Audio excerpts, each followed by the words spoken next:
चालू केलं सगळंच मोठं आहे ना आवाज चालू केलं आज या ठिकाणी बार्शी नगर परिषदेची 2025च्या निवडणुकीच्या निमित्तानं या ठिकाणी आदरणीय देशाचे पंतप्रधान नरेंद्र मोदी साहेब यांच्या मार्गदर्शनाखाली आणि राज्याचे मुख्यमंत्री आदरणीय देवेंद्र फडणवीस साहेब, त्याचबरोबर उपमुख्यमंत्री एकनाथ शिंदे साहेब आणि अजितदादा साहेब यांच्या सर्वांच्या मार्गदर्शनाखाली या ठिकाणी महायुतीच्या माध्यमातून आज आम्ही आदरणीय आमच्या भगिनीताई तेजस्विनी प्रशांत कतले यांचा या ठिकाणी उमेदवारी अर्ज भरत असताना त्यांचं नगराध्यक्षपदाला नाव निश्चित केलेलं आहे। आणि आज या ठिकाणी नगराध्यक्ष आणि 42 जागा या ठिकाणी 21 प्रभाग या ठिकाणी आहेत।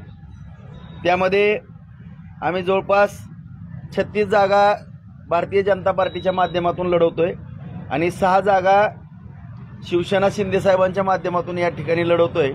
आदरणीय अजितदादांबरोबर पण आमचा संपर्क झालेला होता, परंतु काही कारणास्तव थोडं तेही बी फॉर्म आम्ही या ठिकाणी दादांचे काय उमेदवार, परंतु त्या काही तांत्रिक अडचणीमुळं त्या गोष्टी घडू शकल्या नाहीत। परंतु आम्ही सगळेजण या ठिकाणी महायुतीच्या माध्यमातून या ठिकाणी ही निवडणूक लढवतोय आणि निश्चितपणानं सर्व बार्शीतील जनतेच्या आशीर्वादानं विश्वासानं या ठिकाणी ही निवडणूक आम्ही जिंकण्याकरता प्रयत्नशील राहू आणि भगवंतांनी प्रार्थना करतो की या बार्शी तालुक्याचा थांबलेला विकास पुन्हा सुरू करण्याच्या दृष्टिकोनातून या ठिकाणी भगवंतांनी आम्हाला यश द्यावं महायुतीला, अशी भगवंतांनी या ठिकाणी प्रार्थना करतो। आणि आज या ठिकाणी मनापासून आनंद होतो की महायुतीच्या माध्यमातून आम्ही या निवडणुकीला सामोरं जातोय। आज या ठिकाणी शिवसेनेचे निरीक्षक आदरणीय आमचे मार्गदर्शक माजी आमदार माजी मंत्री खंदारे साहेब या ठिकाणी उपस्थित आहेत। जिल्हा प्रमुख या ठिकाणी आमचे सहकारी मित्र ठोंगे साहेब उपस्थित आहेत, आंदळकर साहेब उपस्थित आहेत, त्याचबरोबर शिवसेनेचे अध्यक्ष माने आमचे उपस्थित आहेत, माने साहेब उपस्थित आहेत, त्याचबरोबर भारतीय जनता पार्टीचे महावीर कदम, RPIचे आमचे अविनाश गायकवाड, आम्ही सर्व या ठिकाणी मंडळी फडणवीस साहेब, शिंदे साहेब, दादा आठवले साहेब आणि आमचे जेवढे काही घटक पक्ष आहेत सगळेच या सगळ्यांनी मिळून या ठिकाणी एकत्रित येऊन जे आणखी आमचे छोटे मोठे घटक पक्ष जे काय सगळेजण असतील या राज्यामध्ये फडणवीस साहेबांबरोबर काम करणारी मंडळी सर्वांनाच आम्ही विश्वासात घेण्याचा प्रयत्न केला। शेवटी आता काही जागा उमेदवार त्या ठिकाणी देणं किंवा असणं नसणं हा थोडा आमच्या चर्चेतनं भाग आहे, परंतु आम्ही सगळेजण मिळून या ठिकाणी ही निवडणूक लढवतोय आणि निश्चितपणानं यश आम्ही खिचून आणू असं आपल्या माध्यमातून सांगू इच्छितो।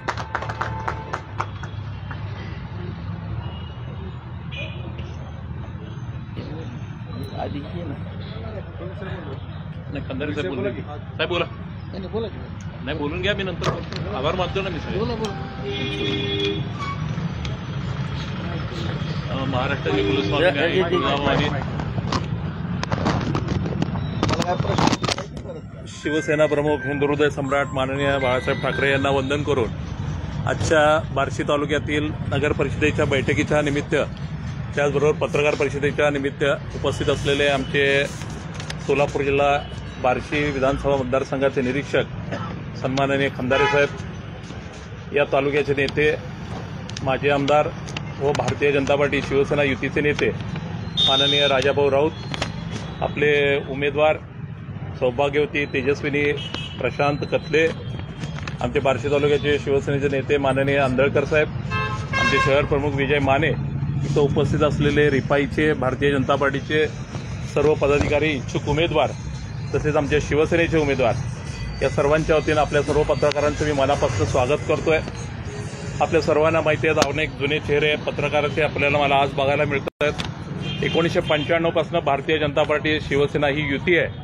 माननीय राष्ट्रपती अटल बिहारी वाजपेयी यांच्या विचाराने प्रेरित होऊन स्वर्गीय गोपीनाथ मुंडे असू देत, प्रमोद महाजन असू देत, शिवसेना प्रमुख बाळासाहेब ठाकरे असू देत, हे सर्वजण एकत्र सातत्यानं विधानसभा असू देत, नगर परिषद असू देत या निवडणुकीमध्ये सातत्याने युती केलेली आणि त्या युतीचं यश आपल्याला आपण बघितलेलं आहे। आदरणीय राजाभाऊंच्या नेतृत्वाखाली 1995 पासून आपण शिवसेनेचा पहिला नगराध्यक्ष दिलेला आपण बघितलेला आहे।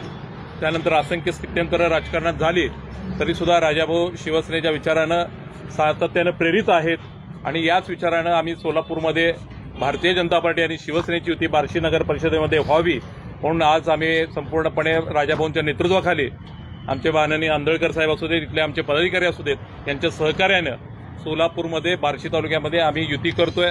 आमच्या युतीचे उमेदवार माननीय सौभाग्यवती तेजस्विनीताई यांना प्रचंड बहुमताने निवडून आणण्यासाठी शिवसैनिक रात्रंदिवस प्रयत्न करतील अशा प्रकारचा मी आत्मविश्वास व्यक्त करतोय। आजच्या बैठकीला या आमच्या नगर परिषदेचे माननीय खंदारे साहेब उपस्थित आहेत। आज गेले आठवडाभर आम्ही राजाभाऊबरोबर आठवडाभर म्हणण्यापेक्षा गेले महिनाभर सातत्यानं वेगवेगळ्या विषयावरती चर्चा युतीच्या माध्यमातून करून यश कसं मिळवायचं आणि भगवा कसा फडकवायचा याचा विचार केलेला आहे। महाराष्ट्राचे माजी मुख्यमंत्री एकनाथराव शिंदे साहेब जेव्हा मुख्यमंत्री होते तेव्हा त्यांनी सातत्यानं राजाभाऊंकडे एक चांगला आमदार म्हणून लक्ष दिलेलं आहे आणि आता माननीय मुख्यमंत्री माननीय फडणवीस साहेब सुद्धा राजाभाऊंवरती तेवढंच प्रेम करतात आणि एकनाथराव शिंदे साहेब सुद्धा तेवढंच राजाभाऊंवर प्रेम करतात आणि याच प्रेमाचं प्रतीक म्हणून ही आजची युती झालेली आहे। ही युती निश्चितपणे सोलापूर जिल्ह्याबरोबर भारतीय जनता पार्टी आणि शिवसेनेला एक नवीन दिशा दाखवेल अशा प्रकारचा आत्मविश्वास वाटतो। आपण सर्वजण पत्रकार इथं आलात त्याबद्दल आपल्या पत्रकारांचे आभार मानून आम्हाला या शिवसेनेच्या 6 जागा मिळालेल्या आहेत त्या जागेंचे उमेदवार जाहीर करतो। प्रभाग क्रमांक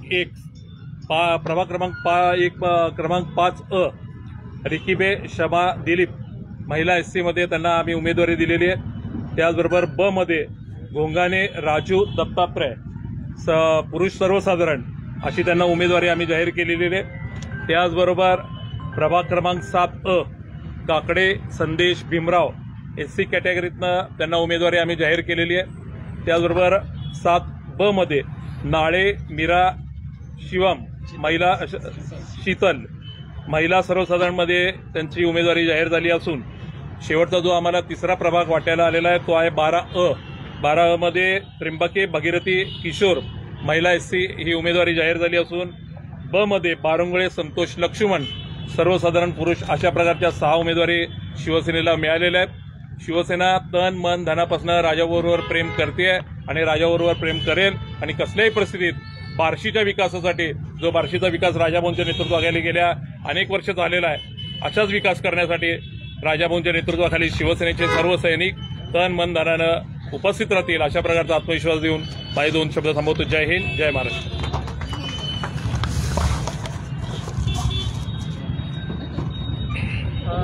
आता शिवसेनेचे जे आपण जागा लढवणार आहेत 6 त्या कुठल्या चिन्हावर भारतीय जनता पार्टी का शिवसेनेचं आमचं जे चिन्ह आहे धनुष्यबाण त्या धनुष्यबाण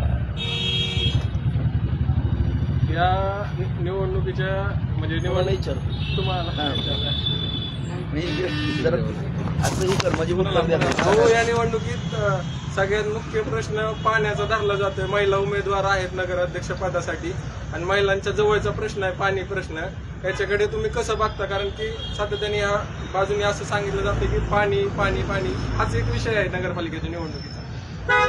माझ्या सर्व पत्रकार बांधवांच्या माध्यमातून मी सांगू इच्छितो सांगलीच्या सभेमध्ये भाषण सर्व राज्यांनी देशांनी जगानं पाहिलेलं आहे आणि आणखीन ती काय व्हायरल व्हायचं थांबताना दिसत नाही। आता पण मी काहीतरी व्हिडिओ पाहतोय की पहिल्यांदा मंजुरी परत पाईपलाईन परत तोटी परत नळ परत खड्डा असं आम्ही कधीच केलेलं नाही। आदरणीय देवेंद्र फडणवीस साहेब शिंदे साहेब आणि दादा ही सगळी मंडळी बार्शीवरती अत्यंत प्रेम करतात आणि एकाच वेळेस 296 कोटी रुपयाची मंजुरी या ठिकाणी देऊन जवळपास ते काम 65 ते 70% पूर्ण झालेलं आपल्या सगळ्या पत्रकार बांधवांना पण माहिती आहे। 22 किलोमीटरची जी आता नवीन पाईपलाईन त्याच्यातून पाणी कदाचित आता सुरू झालेलं आहे आणि माझ्या माहितीप्रमाणे चांदणीचं धरण भरलेलं आहे। चांदणीला जो फिल्टरचा आपण प्लॅन्ट केलेला आहे त्याचबरोबर ही नवीन पाईपलाईन 296 कोटीची जॅकवेल उजनीमधलं चांदणी आणि बार्शी शहरातल्या विहिरी या सगळ्या ह्याच्यातून कधीच पाणी टंचाई होणार नाही। रोज 4 कोटी लिटर पाणी या ठिकाणी आपल्याला शहराला येणार आहे। आम्ही कुठल्या टिंगले टवाळे न करता किंवा कुठं असं जनतेची दिशाभूल न करता कधीच आम्ही थट्टा केलेली नाही, परंतु जे स्वतः ज्या काही टिंगलटावाळी केली ती त्यांच्यात तोंडून सांगतायत त्याच्यामुळं कोणाला काय बोलण्याचे अधिकार नाहीत।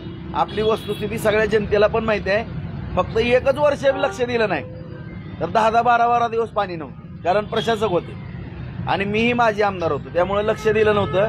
नाहीतर आपल्या सगळ्यांनाच माहिती आहे कशा पद्धतीनं पाणी नियोजन असायचं किंवा कधीच पाणी टंचाई शहराला होऊन दिलेली नव्हती. भविष्यात आता जवळपास माझ्या माहितीप्रमाणे 70 ते 75 कोटी रुपयाची आणखीन आवश्यकता आहे. कोण आणणार आहे? त्याच्यामुळं या ठिकाणी या सगळा पाठपुरावा या वर्षामध्ये होणं गरजेचं होतं. एक तरी पत्र देणं गरजेचं होतं, परंतु ह्याचा सुद्धा पाठपुरावा करून ती फाईल आम्ही मूव्ह केलेली आहे पुढं. ती सुद्धा आम्ही येणाऱ्या 1 महिन्यात 2 महिन्यामध्ये फाईल होईल आणि कुठलेही पैसे महायुतीच्या माध्यमातून कमी पडणार नाही. प्रश्नासोबत दहशतीचा मुद्दा विरोधात दहशत.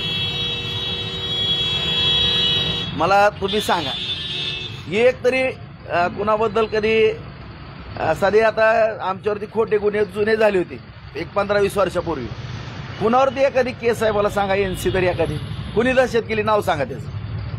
म्हणजे दहशत म्हणायचं नेमकं नाही, 1 मिनिट, नेमकं नाव सांगा की कुणी दहशत केली आणि कुणाबद्दल कुणाला कोणी चापट मारली बारची, तेवढं सांगा मला. नाव सांगा, नाव फक्त.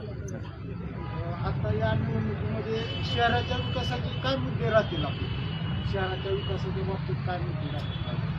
निश्चितपणानं आता आमच्या ताई त्यांचं जे स्वप्न आहे ती त्याची उत्तर ताई पण देतील. आता माझा प्रश्न तुम्हालाच होता की तुम्ही आता नगराध्यक्ष पदाच्या उमेदवारीसाठी अर्ज दाखल केलाय, तर तुमचं विजन काय असणार आहे बार्शीसाठी इथून पुढचं? नमस्कार पत्रकार बंधूंनो, थोडं चुकलं मागलं क्षमा असावी, पण आता जे हे नगर परिषदेचं नगराध्यक्ष म्हणून जे पद मिळणार आहे तर त्याच्याकडे मी पद म्हणून बघणार नाही. पहिली गोष्ट, जनसेवा हेच महत्वाचा मुद्दा आहे. आणि जसं राजाभाऊंनी जी सुरुवात केलेली आहे त्या कामातनं महिलांच्या ज्या सुखसोयी, म्हणजे पाण्याचा आता मोठा प्रश्न आहे, तो मुद्दा डोक्यात घेऊन आम्ही सातत्याने त्यात सगळ्या सुधारणा करत जाऊ. मेन तो प्रश्न मार्गी लावला जाईल पाण्याचा, आणि त्याचं काम चालू आहे, सगळे बघतायत आणि ते पूर्ण करणार. बाकीच्या आहेतच सगळ्या महिलांच्या सुखसोयीचा आधी विचार केला जाणार आहे सगळ्यांच्या. आता पाण्याचा जे प्रश्न होता, आता एक व्हिडिओ व्हायरल होते मध्ये 5 वर्षामध्ये एकही पाणी टाकी बांधली नाही, म्हणजे बार्शीला पाणी कसं द्यायचं? आणि जर बांधलेली असली तर कोणी राजीनामा द्यायचा सांगा. राजीनामा कोणी द्यायचा? राजकीय संन्यास कोणी घ्यायचा विचारून या जरा. विरोधकांचं असं मत आहे, त्यांनी दावा केलाय भाजपमधले अनेक पदाधिकारी आणि कार्यकर्ते आमच्या संपर्कात आहेत आणि ते गुप्त पद्धतीने आम्हाला मदत करणार आहेत. काय सांगा? तुम्हाला गुप्त धनच मिळणार आहे म्हणून तुम्ही ज्योतिषाचा धंदा नवीन चालू करा म्हणून. हे मंत्र्याच्या जवळ कुणी असून उपयोग नसतो, त्याच्यासाठी कार्य करावं लागतं आणि काम करावं लागतं, असं विरोधकांना आपल्यावर टीका केली. मग आता आम्ही आमदार होतो आणि 2.5 वर्षाची सत्ता आम्हाला उपभोगता आली.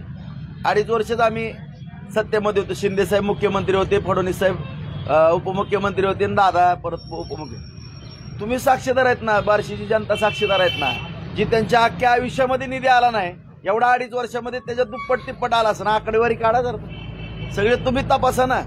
बहुतेक जर काही अडचण असेल, त्यांना दिसलं नसेल तर तुम्ही पत्रकार वगैरे आपण 2-3 गाड्या करू मोटरसायकलवरती, मी त्यांना माझ्या पाठीमागच्या गाडीवरती बसवतो, ज्येष्ठ आहेत, आणि सगळा विकास त्यांना दाखवतो. मग तरी मला एक पाठीवरती थाप मारावी, राजाभाऊ छान काम केले म्हणून.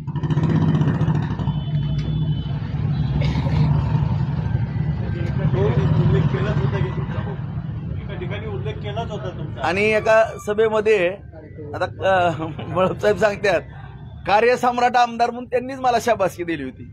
आणखीन ह्याच्यापेक्षा काय पाहिजे? जनतेतून प्रश्न आहे. जनता असं म्हणते की राजभाऊ कामं भरपूर करतात किंवा केली आणि करतील, परंतु जसं राजभाऊचं मार्केटिंग आहे किंवा जसं राजभाऊनी तो मतदानाला मागायला पाहिजे की मी असं केलं तसं केलं, हे राजभाऊचं कुठंतरी चुकलं म्हणून आमदारकी गेली, परंतु नगरपालिकेला असं काय होईल का असं वाटतंय? काय परत प्रश्न? जनता असं म्हणते की तुम्ही कामं भरपूर केली आणि करताल देखील, परंतु तुमचं जे प्रमोशन आहे, तुम्ही कामं केलेले आहे ते तुम्ही प्रॉपर करत नाही असं जनतेचं म्हणणं आहे. तुम्ही कामं भरपूर करता परंतु तुमचा फोकस त्याच्याकडे न राहता दुसऱ्याकडे राहतो, त्याच्यामुळे तुमच्याकडून ते होत नाही आणि त्याच्यामुळे आमदारकीला तुम्हाला फटका बसला. परंतु नगरपालिकेला असं काय होऊ नये या संदर्भात आपण काय खबरदारी घेणार आहात? नाही, त्याच्या बाबतीत काळजी निश्चितपणाने घेऊ. तुम्ही जो आम्हाला मार्गदर्शन करताय किंवा ज्या जनतेतून माझ्या पत्रकार बांधवातून माता भगिनीच्या ज्या सूचना येतील किंवा जे काही सहकारी पण सांगतील त्याचा निश्चितपणानं आम्ही अत्यंत काळजीपूर्वक विचार करू. त्याच्यामध्ये जे काही बाबी सुधारणा करायची किंवा ज्या ज्या गोष्टीच्या त्यावेळेस करायच्या त्या करू. तुम्ही म्हणताय तो मुद्दा बरोबर आहे. कामं भरपूर केली आणि प्रसिद्धीला आम्ही कमी पडलो किंवा फिरण्यामध्ये पण कमी पडलो. वेळ अशी आली होती, खरंच मी प्रामाणिकपणानं मी सांगू इच्छितो की कमी बॉल आणि जास्त रन होते. माझं 2.5 वर्षे सत्ता होती आणि बार्शी विकासाला ताणलेली होती. आज उपसा सिंचन योजना असेल, पाणी पुरवठ्याची योजना असेल, जलजीवन मिशन असेल, रस्ते असतील, नगरोत्थान असेल, कॉन्क्रीटचे रस्ते असतील, त्याचबरोबर गावगावच्या सगळ्या टाक्या, पाईपलाईनी, परत आपले तुळजापूर रस्ता, सोलापूर रस्ता, परांडा रस्ता, लातूर रस्ता, त्याचबरोबर अलीपूर रस्ता, उपळा रस्ता, सांगायला लागलो तर रात्र पुरायची नाही. आणि हे काम आणण्याकरता एवढं पळापळी करावं लागत होती. एक एक फाईल मंजूर करण्याकरता 2-2, 3-3 दिवस तक थांबावं लागत होतं. त्यामुळे इकडे बार्शीमध्ये फिरण्यामध्ये दुर्लक्ष झालं. मी त्याच्याबद्दल दिलगिरी व्यक्त की जनतेला फिरणं पण पाहिजे, गाठी भेटी पण पाहिजे. तेवढ्यामध्ये मी कमी पडलो. आणि प्रसिद्धीचं काय आता शेवटी हो का, आता काय लोक असे की काय नाही करता विनाकारण प्रसिद्धी करतात. मी त्या जोतामध्ये कधी राहणारा माणूस नाही, पण आता त्याची पण आम्ही काळजी घेतली. आता सोशल मीडियाच्या माध्यमातून आम्ही जनतेच्या निदर्शनास आणू बाबा आम्ही एवढ्या पद्धतीचं काम चांगल्या पद्धतीने करतोय, त्याच्यावर जनता आणखीन एक सकारात्मक विचार करेल. माझा ठोगे पाटलाला प्रश्न आहे. बार्शी नगर परिषदेच्या निवडणुकीत 2001 साल असो किंवा 2016 प्रत्येक वेळेस शिवसेना धनुष्यबाण विजयी झालेला आहे. या निवडणुकीत नेमकं शिवसेना फक्त 7 जागा काय फरक काय पडत नाही. आम्ही दोघे एकत्रच आहे. शिवसेना, भारतीय जनता पार्टी आम्ही युती म्हणून लढतोय. हा विषय आमच्या दृष्टिकोनातून महत्वाचा, सगळ्यात महत्वाचा तो आहे. उमेदवार आहेत. हो बरोबर आहे ना. फक्त थोड्या मतांनी पडले. नाही काय नाही, तुम्ही म्हणताय ते अगदी बरोबर आहे. परंतु आम्ही एकत्र आहेत, सगळेजण सातत्याने एकत्र आहेत. युतीची घोषणा केली, नेमकं त्याचं कारण काय नाही. महाराष्ट्रात युती आहे, केंद्रामध्ये युती आहे, राज्यामध्ये युती आहे, सगळीकडे युती आहे. साहजिक आहे ना, नैसर्गिक युती आहे. आज नाही युती आहे, 1995च्या आधीपासून युती आहे सगळीकडे. जागा असू दे ना, काय असतं कमी जास्त होत असतं राजकारणात. एवढा काय फरक पडत नाही अशा जागा कमी जास्त. महायुतीमध्ये 36 जागा दिल्या भाजपला, फक्त शिवसेनेला द्यायचं कारण बघूया. आता जिल्हा परिषदेला जास्त घेऊ आम्ही. जिल्हा परिषदेला जास्त घेऊ. जिल्हा परिषदेला आम्ही जास्त घेऊ. जिल्हा परिषद नगरपालिकेची निवडणूक आहे. निवडणुकीत त्याच निवडणूक आहे, त्याही निवडणुकाच आहे. तुम्ही 36 जागा दिल्या आणि शिवसेनेला फक्त 6 जागा. त्याच जिल्हा परिषद सुद्धा निवडणुका आहेतच. ना त्याचं उत्तर देतो. एक विचार करा, बार्शीतला एक तुमच्या सगळ्यांचा बार्शीचा सुपुत्र किती जणांचा लाडका आहे. फडणवीस साहेबांचा पण आहे, शिंदे साहेबांचा आहे, आठवले साहेबांचा आणि दादांचा पण. किती एका व्यक्तीवर सगळेजण प्रेम करतात, ह्याचं तुम्ही नीट निराकरण करा सगळीजण. म्हणजे मला परिस्थितीनुसार तालुक्याच्या विकासाकरता कशी परवानगी दिली जाते ह्याचं सगळ्यांनी कौतुक करावं अशी माझी विनंती आहे. मुख्यमंत्र्यांचे निकटवर्ती मानले जातात जिल्ह्यामध्ये. जरांगे पाटलांनी मराठा आरक्षणाच्या पार्श्वभूमीवर मुख्यमंत्र्यांचं नंतर अभिनंदन केलं. विधानसभेच्या निवडणुकीत तुम्हाला जरांगे पाटलांसोबत झालेल्या वादळाचा फटका बसला असं मानलं गेलं. आता बदलत्या परिस्थितीमध्ये तुम्हाला कितपत फायदा होईल असं वाटतं? मी रात्रंदिवस काम करणारा कार्यकर्ता आहे. ज्या वेळेस गोष्टी झालेल्या आहेत त्या गोष्टी तिथल्या तिथं थांबवणाऱ्यापैकी मी आहे. त्यामुळे काही गोष्टी काय अनावधानानं किंवा काही नैसर्गिक बाबीतनं घडत असतात. त्या गोष्टी काय कोणी मनावर घेण्याची काय आवश्यकता आहे असं मला वाटत नाही. बार्शी तालुक्यातली जेवढी खेडेगाव आहेत का, त्या प्रत्येक खेडेगावात कुठल्या 30 लाख कुठल्या 50 लाख निधी तुम्ही भरपूर दिलं मागच्या आमदारकीला. पण आता सध्या आपली आमदारकी झाली, बरोबर आहे भाऊ. तर आता सध्या ग्रामस्थांच्या लोकांचं म्हणणं एवढं आलं की भाऊने विकास भरपूर केला, पण भाऊने विकास भरपूर केलाय, पण भाऊला विकासकडे न बघता काही फिराईत माणसं दुसऱ्या मार्गानं म्हणजे ढकलतात किंवा बोलायला लावतात, असं लोकांचं म्हणणं आलंय. मी आता तुम्हाला पण माझे हात जोडून विनंती आहे. माझ्या विरोधकांच्या कार्याला हार्दिक शुभेच्छा. त्यांनी त्यांचं काम करावं आणि मी बार्शी तालुक्यातल्या जनतेच्या विकासाच्या बाबतीमध्ये लक्ष द्यावं. मला कशात इंटरेस्ट राहिलेला नाही, फक्त विकासामध्ये इंटरेस्ट राहिला.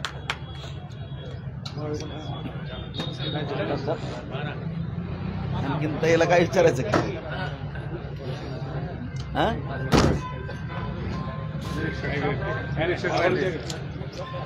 आभार मान अविनाश येतो आभार मान भाजपला 33 जागा आणि शिवसेनेला 6 जागा. तसं नाही, 42 जागेचा सूत्रधारच शिवसैनिक आहे हाडाचा. हे ध्यानात घ्या तुम्ही सगळे. सध्या आभार मान आरतीच्या वतीनं सगळे. आजच्या माहितीच्या पत्रकार परिषदेला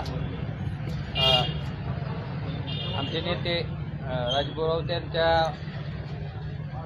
सूचनेला देऊन पत्रकार परिषदेला आज सर्व पत्रकार बंधू भगिनी सगळे आले.